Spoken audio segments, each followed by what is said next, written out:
কি আর বলবো যে এটাই আমার ন্যাচারাল জব, এটাই আমার চাকরি, এটা তোমাকে মেনে নিতে হবে।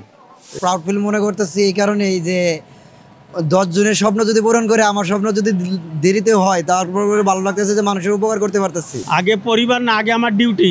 খারাপ লাগলে কি হবে, চাকরিটা তো করতে হবে। যদি আমার কাছে খারাপ লাগলেও কিন্তু আমার তো ডিউটি, আমার এটা তো কর্তব্য, দায়িত্ব পালন করতে হবে। সেই হিসাবে আমি আমার দায়িত্ব পালন করছি।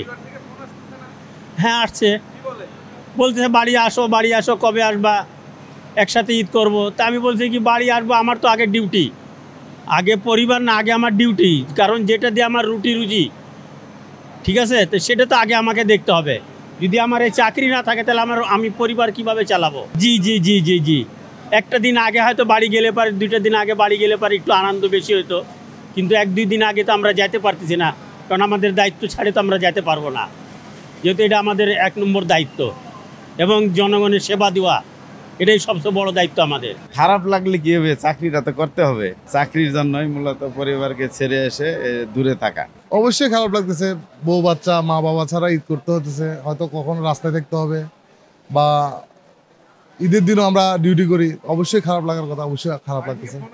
অবশ্যই ফোন আসে, মন তো তখন খারাপ আরো বেশি লাগে। ছেলে মেয়ে ফোন দে, মায় ফোন দে। কি আর বলবো যে এটাই আমার ন্যাচারাল জব, এটাই আমার চাকরি, এটা তোমাকে মেনে নিতে হবে। এটা বলতে গেলে নিজেদের কাছে একটা আনন্দ আর কি, মানুষের ঈদ যাত্রাটা শুভ হোক আর নিজের পরিবার ভালো থাক, ওইটাই আর কি আমাদের প্রত্যাশা। ঈদের পরে আসবো বা ছুটি পাইলে আসবো, এরকম আর কি। খারাপ, পরিবার ছাড়া ঈদ করতে গেলে সেটা খারাপ লাগবেই। না, খারাপ লাগার বলতে খারাপ তো লাগবে, এটাই স্বাভাবিক। কিন্তু আমরা এটা আবার প্রাউড ফিল মনে করতেছি এই কারণেই যে 10 জনের স্বপ্ন যদি পূরণ করে আমার স্বপ্ন যদি দেরিতে হয় তারপর ভালো লাগতেছে যে মানুষের উপকার করতে পারতেছি। আমাদের ইম্পর্টেন্ট লোক, মানুষের সেবামূলক কাজ করতে হয়।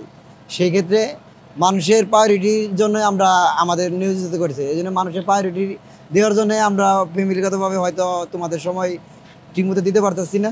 রেল কখনো বন্ধ থাকে না। ঈদের দিন পর্যন্ত অনেক সময় দেখা গেছে ট্রেন লেট হইলে আসে, আমাদের ছুটিটা পরে মানায় নিতে হয়। হ্যাঁ, আসতেছে আমাদের পরিবারে সব ঈদেই বলতেছে যে চলে আসো, এখন তো চাকরি আগে, ঈদ পরে। ঈদের আনন্দ 2 দিন পর করা যায়। হ্যাঁ, একটু খারাপ লাগতেছে।